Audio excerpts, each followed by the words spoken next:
Welcome to Jasee's kitchen. ജസീസ് കിച്ചണിലേക്ക് എല്ലാവർക്കും സ്വാഗതം.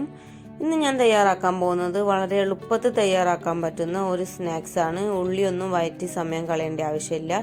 പെട്ടെന്ന് തന്നെ തയ്യാറാക്കാൻ പറ്റുന്ന ഒരു ഇഫ്താർ സ്നാക്സ് റെസിപ്പിയാണ് ഇന്ന് കാണിക്കുന്നത്. അപ്പം നേരെ നമുക്ക് വീഡിയോയിലേക്ക് എടുക്കാം. ഈ സ്നാക്സ് ഉണ്ടാക്കാൻ വേണ്ടിയിട്ട് ആദ്യം തന്നെ കുറച്ച് മൈദ എടുത്തിട്ടൊന്ന് കുഴച്ചെടുക്കുന്നുണ്ട്. അപ്പം ഞാനൊരു ഫുഡ് പ്രോസസ്സറിൽ ഇട്ടിട്ടാണ് കുഴച്ചെടുക്കുന്നത്. ഇതിലേക്ക് 2 കപ്പ് മൈദ ഇട്ട് കൊടുത്തിട്ടുണ്ട്. ആവശ്യത്തിനുള്ള ഉപ്പും കൂടി ചേർത്ത് കൊടുക്കാം. ഇനി ഇതിലേക്ക് 1 സ്പൂണ് നെയ്യും കൂടി ചേർത്ത് കൊടുക്കാം. എന്നിട്ട് ആവശ്യത്തിന് വെള്ളം ഒഴിച്ച് ഒന്ന് കുഴച്ചെടുക്കാം. അപ്പം ഞാനിത് കുഴച്ചെടുത്തിട്ടുണ്ട്. ഇനി നമുക്കിതിൻ്റെ ഫില്ലിംഗ് ഒന്ന് റെഡിയാക്കി എടുക്കണം. അപ്പോൾ ഫില്ലിംഗ് റെഡിയാക്കി എടുക്കാൻ വേണ്ടിയിട്ട് ഞാൻ എടുത്തിട്ടുള്ളത് ബീഫാണ്. അപ്പോൾ നമുക്ക് ബീഫോ ചിക്കനോ ഒക്കെ എടുക്കാം. അപ്പോൾ ഞാനിത് കറിയിൽ നിന്ന് എടുത്തിട്ടുള്ള ബീഫാണ് കേട്ടോ. അപ്പോൾ നമുക്ക് ബീഫിന് പകരം ചിക്കൻ വെച്ചിട്ടും ഇതേപോലെ ചെയ്തെടുക്കാം. അപ്പോൾ ഇനി ഈ ബീഫൊന്ന് നമുക്കൊന്ന് ക്രഷ് ചെയ്തെടുക്കണം. അതിന് വേണ്ടിയിട്ടൊന്ന് മിക്സിയുടെ ജാറിലേക്ക് ഇട്ട് കൊടുക്കുന്നുണ്ട്. ഇനി ഇതിലേക്ക് കുറച്ച് മല്ലിയിലയും കൂടി ഇട്ട് കൊടുക്കുന്നുണ്ട്. ഒരുപാട് ഒന്ന് അരച്ചെടുക്കരുത്, ഒന്ന് ചെറിയ രീതിയിലൊന്ന് പൾസ് ചെയ്ത് ഒന്ന് ക്രഷ് ചെയ്തെടുത്താൽ മതി. നമ്മൾ ചിക്കൻ വെച്ചിട്ടാണ് ചെയ്യുന്നതെങ്കിൽ ചിക്കൻ ഒന്ന് കുക്കറിൽ ഇട്ടിട്ട് വേവിച്ചെടുത്തിട്ട് ഇതേപോലെ ചെയ്തെടുത്താൽ മതി. ഉപ്പും കുരുമുളകും ഇട്ട് കുക്കറിൽ വേവിച്ചെടുത്ത ചിക്കന് വെച്ചിട്ട് ഇതേപോലെ തന്നെ ചെയ്തെടുക്കാം. അപ്പം നമുക്കിതൊന്ന് പൾസ് ചെയ്തെടുക്കാം. അപ്പം ഞാനിത് ക്രഷ് ചെയ്തെടുത്തിട്ടുണ്ട്. അപ്പോൾ ഈ ഒരു രീതിയിലാണ് കേട്ടോ കിട്ടേണ്ടത്. ഇനി ഇതിൻ്റെ ഫില്ലിംഗ് ഒന്ന് റെഡിയാക്കി എടുക്കാൻ വേണ്ടിയിട്ട് ഒരു പാനിലേക്ക് 2 സ്പൂണ് വെളിച്ചെണ്ണയോ ഓയിലോ ഒഴിച്ചു കൊടുക്കാം. അപ്പോൾ ഓയിലൊക്കെ ഒന്ന് ചൂടായി വരുമ്പം ഇതിലേക്ക് കുറച്ച് കറിവേപ്പില ഇട്ട് കൊടുക്കാം. അപ്പോൾ ഈ ഫില്ലിംഗ് റെഡിയാക്കാൻ വളരെ എളുപ്പമാണ്. അപ്പോൾ അധികം ഇൻഗ്രീഡിയൻസ് ഒന്നുമില്ല ഈ ഫില്ലിങ്ങിൽ, ഉള്ളിയൊന്നും ഇടുന്നൊന്നുമില്ല. ഇനി നമ്മൾ പാനിലേക്ക് നമ്മൾ ആദ്യം ക്രഷ് ചെയ്ത് വെച്ചിട്ടുള്ള ബീഫ് എടുത്തിട്ട് കൊടുക്കാം.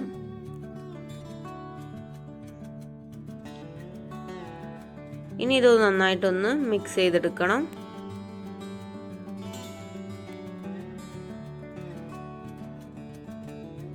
ഇനി ഇതിലേക്ക് ഉപ്പൊന്നും ചേർത്ത് കൊടുക്കുന്നില്ല. നമ്മൾ കുക്ക് ചെയ്യുമ്പോൾ തന്നെ ഉപ്പ് ഇട്ടിട്ടാണല്ലോ കുക്ക് ചെയ്തെടുത്തിട്ടുണ്ടാകുക. അതുകൊണ്ട് ഇതിൽ ഉപ്പൊന്നും ചേർത്ത് കൊടുക്കുന്നില്ല. പിന്നെ ഉള്ളത്, നമ്മൾ കുക്ക് ചെയ്യുമ്പം കുരുമുളക് പൊടി ചേർത്തിട്ടില്ലെങ്കിൽ ഇപ്പോൾ ഒന്ന് കുരുമുളക് പൊടിയും കൂടി ചേർത്ത് കൊടുത്തിട്ട് നന്നായിട്ടൊന്ന് വഴറ്റിയെടുക്കാം. അപ്പോൾ എരിവൊക്കെ ഉണ്ടെങ്കിൽ നമുക്ക് ചേർത്ത് കൊടുക്കേണ്ട ആവശ്യമില്ല. അപ്പോൾ എരിവ് നമ്മൾ ചേർക്കാതാണ് വേവിച്ചെടുത്തെങ്കിൽ കുറച്ച് കുരുമുളക് പൊടിയും കൂടിയും ചേർത്ത് കൊടുക്കാം. പിന്നെ നമ്മൾ ഇതിലേക്ക് പച്ചമുളകൊന്നും ചേർത്ത് കൊടുക്കുന്നില്ല. അപ്പോൾ എരിവിന് ആവശ്യമായിട്ടുള്ള കുരുമുളക് പൊടി നമുക്ക് ഇതിലേക്ക് ചേർത്ത് കൊടുക്കേണ്ടതുണ്ട്. ഞാൻ പെപ്പർ പൗഡർ ചേർത്ത് കൊടുത്തത് ഇതിൽ കാണിക്കാൻ വിട്ടുപോയിട്ടുണ്ട്, വീഡിയോ മിസ്സായിട്ടുണ്ട്. അപ്പം കുരുമുളക് പൊടിയും കൂടി ചേർത്ത് കൊടുത്തിട്ട് ഒരു 5 മിനിറ്റ് ഒന്ന് മിക്സ് ചെയ്തെടുക്കാം. അപ്പോൾ നമ്മുടെ ബീഫിനൊക്കെ നല്ലൊരു സ്മെല്ല് വരും. അപ്പോൾ നമ്മുടെ സ്നാക്സിനേക്ക് വേണ്ടി ഫില്ലിങ് റെഡി ആയിട്ടുണ്ട്. അപ്പോൾ ഇതിൽ ഉള്ളി, ഇഞ്ചി, വെളുത്തുള്ളി, പച്ചമുളക് ഒന്നും ചേർത്തിട്ടില്ല കേട്ടോ. വളരെ എളുപ്പത്തിൽ തന്നെ നമുക്ക് ഫില്ലിങ് റെഡി ആയിട്ടുണ്ട്. ഇനി നമ്മൾ കുഴച്ച് മാറ്റി വെച്ചിട്ടുള്ള മൈദ എടുത്തിട്ട് ചപ്പാത്തിക്കൊക്കെ പരത്തുന്ന പോലെ ഒന്ന് പരത്തിയെടുക്കാം. എന്നിട്ട് പരത്തിയെടുത്തതിന് ശേഷം നമ്മൾ സമൂസക്കൊക്കെ കട്ട് ചെയ്യുന്ന പോലെ 4ആയിട്ടൊന്ന് കട്ട് ചെയ്യാതെ മാർക്ക് ചെയ്തെടുക്കാം. എൻ്റെ ഇതിൽ കാണാമല്ലോ, നേരെ ഒരു വര കാണുന്നില്ലേ, അതേപോലെ തന്നെ 4ആയിട്ടൊന്ന് വരഞ്ഞു കൊടുക്കാം. അപ്പോൾ നമ്മൾ വരഞ്ഞു കൊടുക്കുന്നത് നമ്മുടെ ഫില്ലിങ് കറക്റ്റായിട്ട് വെക്കാൻ കഴിയാൻ വേണ്ടിയിട്ടാണ്. അപ്പോൾ 4 സൈഡിലും നമുക്ക് ഫില്ലിങ് ഇങ്ങനെ വെച്ച് കൊടുക്കാം. അപ്പോൾ വലിയ ചപ്പാത്തി രൂപത്തിലാണ് പരത്തിയെങ്കിൽ നമുക്ക് അതിനനുസരിച്ച് കട്ട് ചെയ്തെടുക്കാം. 8 കഷ്ണമൊക്കെ ആക്കിയെടുക്കാം. അപ്പോൾ ഞാനിത് 4 പീസാക്കിയിട്ടാണ് കട്ട് ചെയ്തെടുത്തിട്ടുള്ളത്.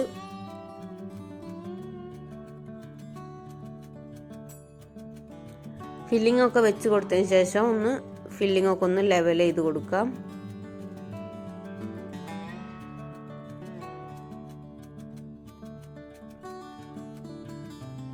അപ്പോൾ ഫില്ലിംഗ് ഒക്കെ ലെവൽ ചെയ്ത് കൊടുത്തിട്ടുണ്ട്. ഇനി ഇതിൻ്റെ മുകളിലേക്ക് ചപ്പാത്തിയുടെ ഒക്കെ റൗണ്ടിൽ തന്നെ ഒന്നും കൂടിയും പരത്തി ഇതിൻ്റെ മുകളിലേക്ക് ഇങ്ങനെ വെച്ച് കൊടുക്കാം.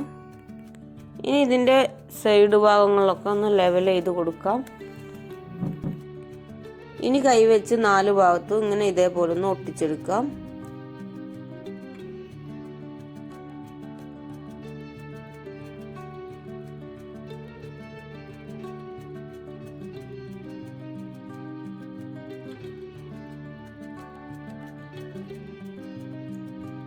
ഇനി ഇതൊന്ന് 4ആയിട്ടൊന്ന് കട്ട് ചെയ്തെടുക്കാം.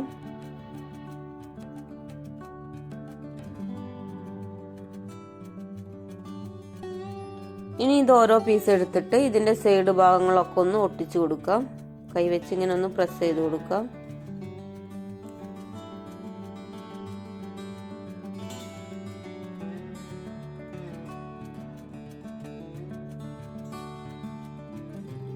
ഇനി നമുക്കിതൊന്ന് ഫ്രൈ ചെയ്യാനിടാം.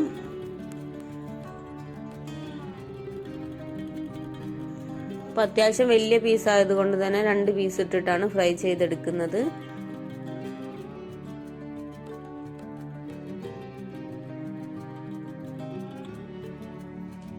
അപ്പോൾ ഇത് നന്നായിട്ട് മുങ്ങി പൊരിയേണ്ട ഒരു സ്നാക്സ് ആണ്. അപ്പോൾ ഇതിൻ്റെ മേൽഭാഗത്തേക്ക് ഒന്ന് കുറച്ച് എണ്ണ ഇങ്ങനെ ആക്കി കൊടുക്കാം. അപ്പോൾ വളരെ പെട്ടെന്ന് തന്നെ തയ്യാറാക്കാൻ പറ്റുന്ന ഒരു സ്നാക്സ് ആണ് കേട്ടോ ഇത്. അപ്പോൾ നല്ല ടേസ്റ്റി ആയിട്ടുള്ള എളുപ്പത്തിൽ തയ്യാറാക്കാൻ പറ്റുന്ന ഒരു ഇഫ്താർ സ്നാക്സ് ആണ്. ഇനി ഇത് തിരിച്ചും മറിച്ചും ഇട്ട് കൊടുത്തിട്ടൊന്ന് ഫ്രൈ ചെയ്തെടുക്കാം. നമ്മൾ സമോസയുടെ ഒക്കെ ഒരു കളർ ആവുന്നവരെ, ഒരു ഗോൾഡൻ കളർ ആവുന്നവരെ ഒന്ന് തിരിച്ചും മറിച്ചും ഇട്ട് കൊടുത്തിട്ടൊന്ന് ഫ്രൈ ചെയ്തെടുക്കാം. അപ്പോൾ ഇന്നത്തെ വീഡിയോ ഇഷ്ടപ്പെട്ടെങ്കിൽ ലൈക്ക് ചെയ്യാനും കമൻറ്റ് ചെയ്യാനും സബ്സ്ക്രൈബ് ചെയ്യാത്തവരാണെങ്കിൽ സബ്സ്ക്രൈബ് ചെയ്യാനും മറക്കരുത്. അപ്പോൾ എല്ലാവരും ഒന്ന് ഈ സ്നാക്സ് ഒന്ന് തയ്യാറാക്കി നോക്കുക. അപ്പോൾ നിങ്ങളുടെ ഫീഡ്ബാക്കൊക്കെ ഒന്ന് കമൻറ്റ് ബോക്സിൽ അറിയിക്കുക. അപ്പോൾ ഇനി ഒരു പുതിയ റെസിപ്പി ആയിട്ട് വീണ്ടും കാണാം. Thanks for watching.